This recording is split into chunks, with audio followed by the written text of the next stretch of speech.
এখানে একটা নকল ঠাকুর আবির্ভাব হলো কার্তিক গণেশ। তাই ঠাকুর পরিবারের প্রতিনিধিরা হারিয়ে গেল এদের কবলে, তারা বিএনপি। শুনতে খারাপ লাগলে ইতিহাস জানা হবে। আমাদের শহীদ রাষ্ট্রপতি জিয়া গেলেন শশীকর, যেখানে একটি পরিবার নাই মুসলিম, সেখানে সংখ্যার ধ্বনি, উলুধ্বনি।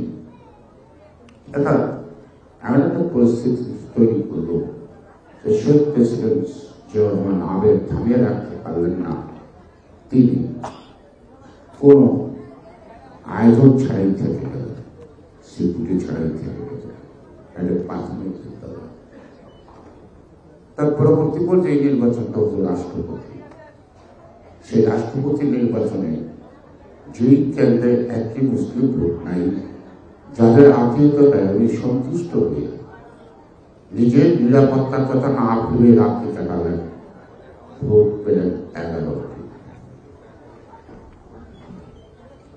আজকে মহাসচিব সাহেবকে বলছি, আমি বললাম যোগাযোগটা করুন কেন, আমি বুঝতেছি না। তাই আমি ভাবলাম চেয়ারম্যান সাহেব যেখানে উপস্থিত থাকবেন, নিশ্চয়ই একটা ভূমিকা আলাদা আছে। আমি আপনাদেরকে নিরুৎসাহিত করছি, আপনাদের চেতনা বোধ, এই চেতনা বোধ যেন ক্ষণিকের জন্য না হলে এটা দীর্ঘস্থায়ী। হরিচাঁদ ঠাকুরকে আমি সম্মান করি, আপনারা যে অর্থে ব্যবহার করেন তেমন না। মুসলিম সম্প্রদায়ের শিক্ষার জন্য সৈয়দ আহমেদ শিক্ষার আন্দোলন ছিল মুসলিমদের জন্য আলিগড় বিশ্ববিদ্যালয়। হরিচাঁদ ঠাকুর তেমনি এই অবহেলিত জনগোষ্ঠীর দারিদ্র জনগোষ্ঠীকে মুক্তি দেওয়ার জন্য শিক্ষার আলোড়ন শুরু করেছে। এবারে এই মতুয়া সম্প্রদায় যদি বলতে যাওয়া যায়, সেখানে বরিশাল থেকে আরম্ভ করে মাদারীপুর, তারপরে বাংলাদেশ সারা চিতলমারি, ভৈরবঘাট, খুলনা পার হয়ে যায়, পশ্চিমবঙ্গের নবদ্বীপ, গঙ্গা থেকে আরম্ভ করে শিয়ালদা পর্যন্ত যতটি রেল স্টেশনের পড়বে তার পাশে পাশেই আছে এই সম্প্রদায়ের লোকটা। যে কারণে মোদী কিন্তু এসেছিল এই ঠাকুর প্রণাম করে পশ্চিমবঙ্গে যারা মতুয়া হিসেবে বসবাস করে তাদেরকে ভোটের জন্য আকৃষ্ট করতে। জনপ্রতিনিধি তো হিন্দু মুসলমান বলে নাই, জনপ্রতিনিধি তো ওই অঞ্চলের সকল জনগণের প্রতিনিধি। আমাদের বিএনপি 50টা বা 30টা আমাদের হিন্দু সম্প্রদায় থেকে মনোনয়ন দিতে পারত, তাহলে মনে হয় আমাদের ভারপ্রাপ্ত চেয়ারম্যান সবচেয়ে খুশি হতে পারত। কারণ 50টা আসন দেওয়ার মানে সেই 50টা আসন আমি নিশ্চিত হলাম তাদেরকে আনার জন্য। এমন নিশ্চয়তা জায়গাটা যদি আমরা পাইতাম তাহলে কিসের জীবনতা।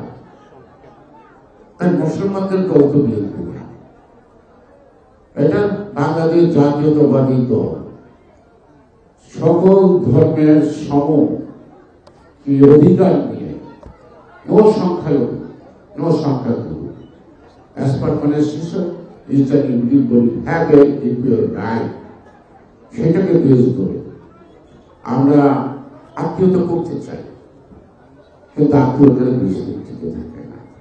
প্রেসিডেন্ট জিয়া রহমান কমপক্ষে 10টা হিন্দু সমাবেশ করছে, কমপক্ষে।